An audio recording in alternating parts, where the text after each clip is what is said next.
अथ चतुर्दशोऽध्यायः। 14वां अध्याय गुणत्रय विभाग योग। 13वें अध्याय में भगवान श्री कृष्ण ने क्षेत्र और क्षेत्रज्ञ के लक्षण बताकर उन दोनों के ज्ञान को ही ज्ञान कहा और उनके स्वरूप, स्वभाव, विकार तथा उसके तत्वों की उत्पत्ति का क्रम आदि बताया। 13वें अध्याय में वर्णन किए गए ज्ञान को ज्यादा स्पष्टता पूर्वक समझाने के लिए भगवान श्री कृष्ण 14वें अध्याय का आरंभ करते हैं। श्री भगवानुवाच परं भूयः प्रवक्ष्यामि ज्ञानाना ज्ञानमुत्तमम् यज्ञात्वा मुनयः सर्वे परान् सिद्धिमितो गता है। श्री भगवान बोले, ज्ञानों में भी अति उत्तम उस परम ज्ञान को मैं फिर कहूँगा जिसको जानकर सब मुनि जन इस संसार से मुक्त होकर परम सिद्धि को प्राप्त हो गए हैं। इदं ज्ञानमुपाश्रित्य मम साधर्म्य मागता है। सर्गेपि नोपजायन्ते प्रलये न व्यथन्ति च। इस ज्ञान को आश्रय करके अर्थात धारण करके मेरे स्वरूप को प्राप्त हुए पुरुष सृष्टि के आदि में पुनः उत्पन्न नहीं होते और प्रलय काल में भी व्याकुल नहीं होते। मम योनिर्महद् ब्रह्म तस्मिन् गर्भं दधामे हैं। संभवः सर्वभूताना ततो भवति भारत। हे अर्जुन, मेरी महद ब्रह्मरूप मूल प्रकृति संपूर्ण भूतों की योनि है अर्थात गर्भाधान का स्थान है और मैं उस योनि में चेतन समुदाय रूप को स्थापन करता हूँ। उस जड़ चेतन के संयोग से सब भूतों की उत्पत्ति होती है। सर्वयोनिषु कौन्तेय मूर्तयः संभवन्ति याः तासां ब्रह्मा महद्योनिर्ह बीजप्रदः पिता।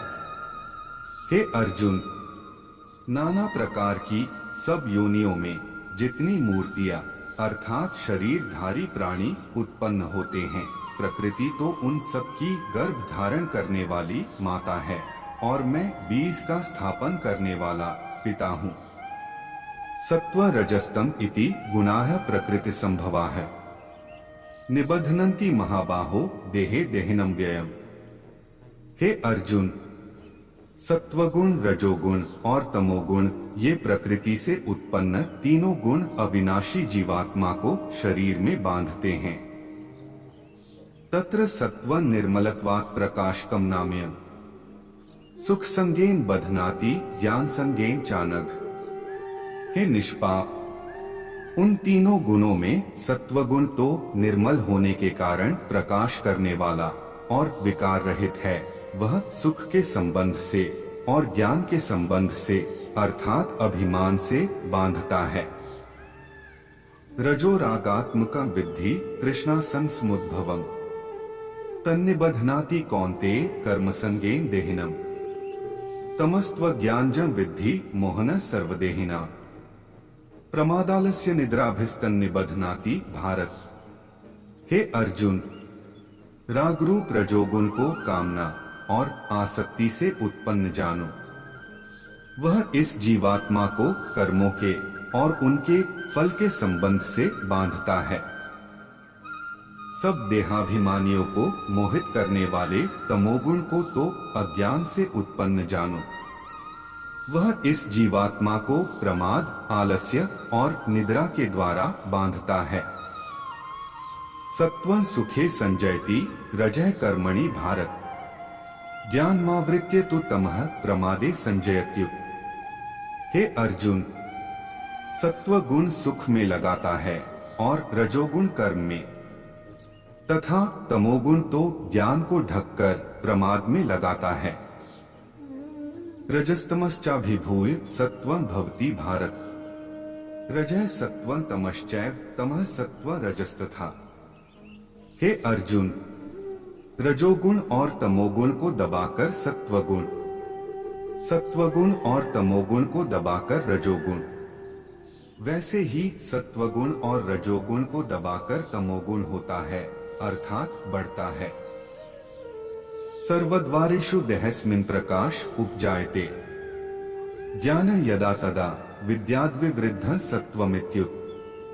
जिस समय इस देह में तथा अंतःकरण और इंद्रियों में चेतनता और विवेक शक्ति उत्पन्न होती है, उस समय ऐसा जानना चाहिए कि सत्वगुण बढ़ा है। लोभः प्रवृत्तिरारंभः कर्मणां शमः स्पृहा रजसेतानि जायन्ते विवृद्धे भर्तर्षभ। हे अर्जुन, रजोगुण के बढ़ने पर लोभ प्रवृत्ति स्वार्थ बुद्धि से कर्मों का सकाम भाव से आरंभ, अशांति और विषय भोगों की लालसा, ये सब उत्पन्न होते हैं। अप्रकाशो प्रवृत्तिश्च प्रमादो मोह एव च तमस्येतानि जायन्ते विवृद्धे कुरु नंदन। हे अर्जुन, तमोगुण के बढ़ने पर अंतःकरण व इंद्रियों में अप्रकाश, कर्तव्य कर्मों में अप्रवृत्ति और प्रमाद अर्थात व्यर्थ चेष्टा और निद्रा आदि अंतःकरण की मोहिनी वृत्तियां, ये सभी उत्पन्न होते हैं। यदा सत्वे प्रवृद्धेतु प्रलय याति देहभृत् तदोत्तम विदा लोकान मलान प्रतिपद्यते। जब यह मनुष्य सत्वगुण की वृद्धि में मृत्यु को प्राप्त होता है, तब तो उत्तम कर्म करने वालों के निर्मल दिव्य स्वर्ग आदि लोकों को प्राप्त होता है। रजसी प्रलयंकत्वा कर्मसंगिषु जायते तथा प्रलीनस्तमसी मूढ़योनिषु जायते।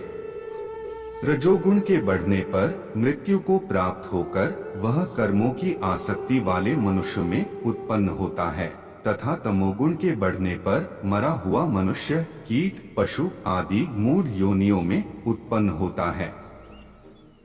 कर्मणः सुकृतस्याहुः सात्विकं निर्मलं फलम् रजसस्तु फलं दुखम ज्ञान तमसः फलम्। श्रेष्ठ कर्म का तो सात्विक अर्थात सुख, ज्ञान और वैराग्य आदि निर्मल फल कहा है। राजस कर्म का फल दुख तथा तामस कर्म का फल अज्ञान कहा है। सत्वात् संजायते ज्ञान रजसो लोभ एक च प्रमामोह तमसो भवतो ज्ञानमेव च। सत्वगुण से ज्ञान उत्पन्न होता है और रजोगुण से निःसंदेह लोभ तथा तमोगुण से प्रमाद और मोह उत्पन्न होते हैं और अज्ञान भी होता है। ऊर्ध्वं गच्छन्ति सत्वस्था मध्ये तिष्ठन्ति राजसाः जघन्य गुणवृत्तिस्था अधो गच्छन्ति तामसाः। सत्वगुण में स्थित पुरुष स्वर्ग आदि उच्च लोकों को जाते हैं।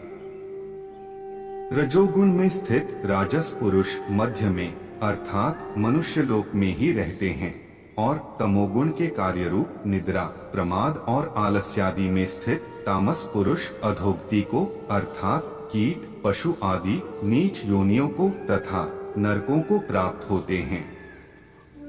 नान्य गुणेभ्यः कर्तारं यदा द्रष्टानुपश्यति गुणेभ्यश्च परं वेत्ति मद्भावं सोऽधिगच्छति। जिस समय दृष्टा तीनों गुणों के अतिरिक्त अन्य किसी को कर्ता नहीं देखता और तीनों गुणों से अत्यंत परे सच्चिदानंद घन स्वरूप मुझ परमात्मा को तत्व से जानता है, उस समय वह मेरे स्वरूप को प्राप्त होता है। गुणाने तान्तीत्य त्रीन्देहि देहस्मुद्भवा जन्म मृत्यु जरा दुखैर विमुक्तो मृतमश्नुते। यह शरीर की उत्पत्ति के कारण रूप इन तीनों गुणों को उल्लंघन करके जन्म मृत्यु वृद्धावस्था और सब प्रकार के दुखों से मुक्त हुआ परमानंद को प्राप्त होता है।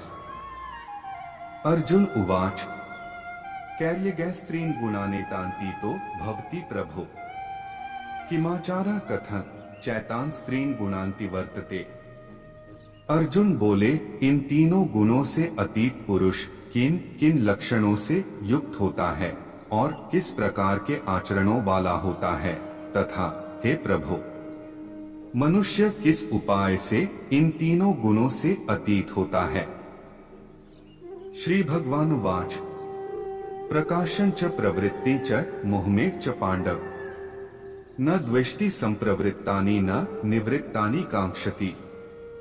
उदासीन वदासीनो गुणैर्यो न विचाल्यते गुणा वर्तन्त इते योऽवतिष्ठति नेङ्गते।